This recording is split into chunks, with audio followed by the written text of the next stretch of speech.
మూడవ అధ్యాయం 10వ వచనం చదువుకుందాం.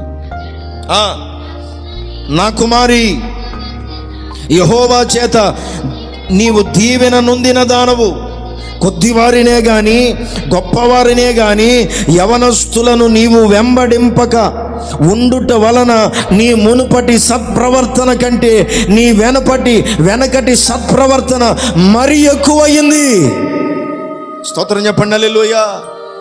ఇప్పుడు దేవుని వాక్యం మనతో మాట్లాడుతుంది. ఆమె వచ్చినప్పుడు ప్రవర్తన కంటే కూడా ఇప్పుడు ఆమె ప్రవర్తన ఏమైందంట? మరి ఎక్కువ అయిందంట. ప్రైజ్ ది లార్డ్ చెప్పండి, హల్లెలూయా. అంటే ఆమె కొద్దివారినే కానీ గొప్పవారినే కానీ యవనస్తులనే కానీ వెంబడించలేదు. హల్లెలూయా. కొద్దివాళ్లను, రెండోది ఎవరంట? గొప్పవాళ్లను, మూడోది ఎవరంట? యవనస్తులు. హల్లెలూయా చెప్పాలి గట్టిగా, హల్లెలూయా.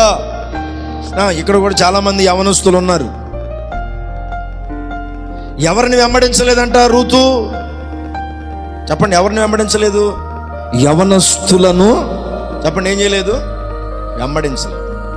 ప్రైజ్ ది లార్డ్ ఎడి చెప్పండి, హల్లెలూయా.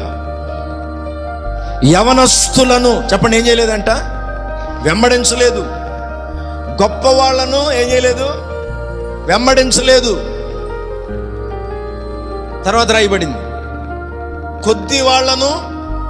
కొద్దివాళ్ళనే కానీ గొప్ప వాళ్ళనే కానీ యవనస్తులనే కానీ ఆమె చెప్పండి ఏం చేయలేదంట? వెంబడించలేదు. స్తోత్రం చెబుదాం గట్టిగా, హల్లెలూయా, హల్లెలూయా. ఇప్పుడు ఆమె చెప్తున్నటువంటి, బోయాజు చెప్తున్నటువంటి మాట ఏంటి తెలుసా? ఇప్పుడు బోయాజు అంటున్న మాట ఏంటి తెలుసా? ఇదిగో అమ్మా, నీవు యెహోవా చేత దీవెన నొందిన దానవు. ఆమేన్, హల్లెలూయా.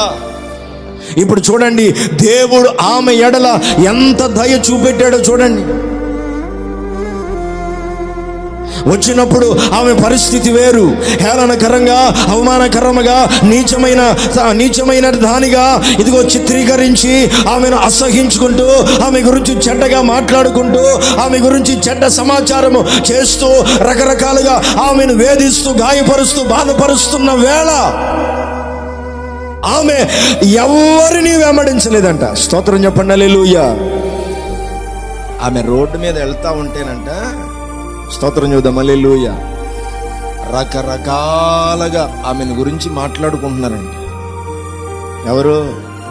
రూతు వెళ్తుంటే, రోడ్డు మీద వెళ్తుంటే, నడుచుకుంటే. హల్లెలూయా. మరి ఇన్ని